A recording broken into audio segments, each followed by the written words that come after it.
Tonight, just days before the release of the Horowitz report into misuse of FBI resources in order to spy on an innocent American, the impeachment circus is getting desperate, with Adam Schiff demanding Congress sign off on his recommendation just hours before Jerry Nadler launches his own impeachment hearings in the Judiciary Committee. It's the beginning of the end for the Dems, but they're too knee-deep, shall we say, in a total Schiff storm to see it. Good evening, everyone. As we battle a snowstorm here in the Northeast, Washington is battling a Schiff storm of its own making.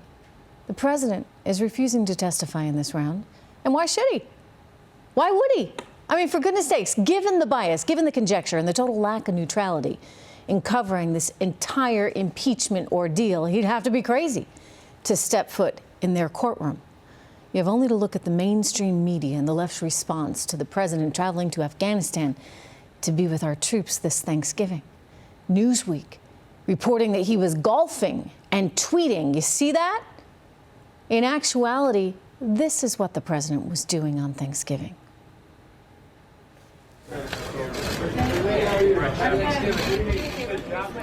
That's what he was doing, and there you have it. He went to see our troops. He went to thank them for all their hard work, for the fact that they're risking their lives every day to protect all of us so we can have the freedoms we have. This is interpretation versus reality. This is all we've gotten for nearly 3 straight years from both the media and the left. They say he's done a horrible job as president, and yet the reality is our stock market is at a record high. Our economy has posted quarter after quarter of growth. Unemployment is at a record low.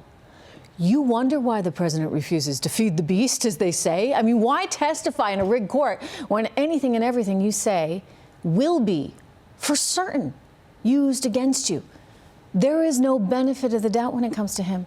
All the more reason for the Trump campaign to revoke Bloomberg News' media credentials. The organization is refusing to cover any negative stories about any Democratic candidates because, well, Mike Bloomberg says the goal is to beat Trump.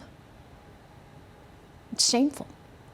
I used to work there at Bloomberg News, and I used to like to think that the place was fair. Granted, I knew it had some biases, but to actually say that you will not cover one whole side of the story as a news organization, that is absolutely pathetic.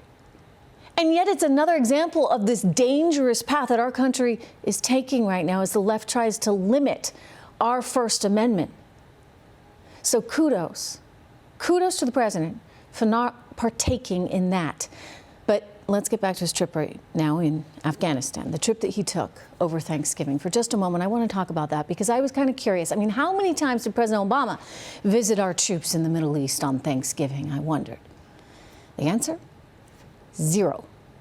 But he did visit troops in Afghanistan on Memorial Day, during Hanukkah, and around Easter time. And when he did go, how'd the media react? The guy can't get a break. You do something good, they attack you. They attack, they attack, they attack. That's all they're capable of right now. Newsflash, everyone.